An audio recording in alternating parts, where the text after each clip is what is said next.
I convey my sincerest thanks to our cheerful and religious donors, to the Divine Grace community in making our 10th year gift giving a success. Thank you so much from the bottom of my heart. I pray to our Almighty God for your unending blessings to come so you could share our blessings to others. Agagi ira, masulok ya 400, sunaitdan tayo, yag-agi tayo, yaman aanap na panangaro. Dakil agagi, walay-walad pugaro, babasit, kabambanan, pao, tanbisal.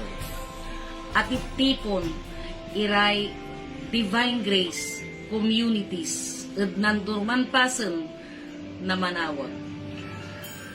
Diyad untumbok ya taon, nangnagan tayo, supan aligwas na kabibilay darayan tutuo, through livelihood projects. Atan, supan depan tayo agari, tanunutan na maong, nupanon tayo raya, ya natulungan. Once again, salamat na balad, at si kayong amin.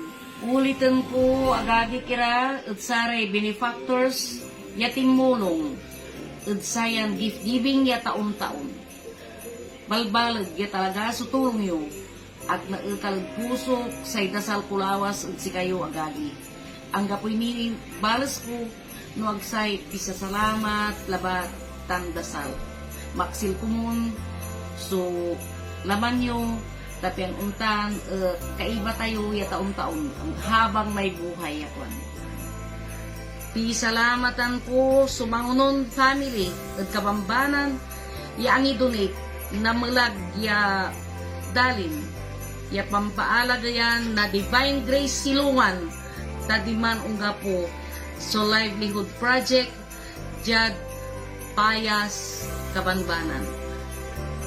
Dasalawas agagi tapi ang untan at makatulong tayo at idakap tuyan mundo ya inter na Diyos at sika tayo. Ya mambilay na malikat, maligwas, tanman ilaw-lawas, at panangaro to. Once again, Merry Christmas, blessed and prosperous New Year to one and all.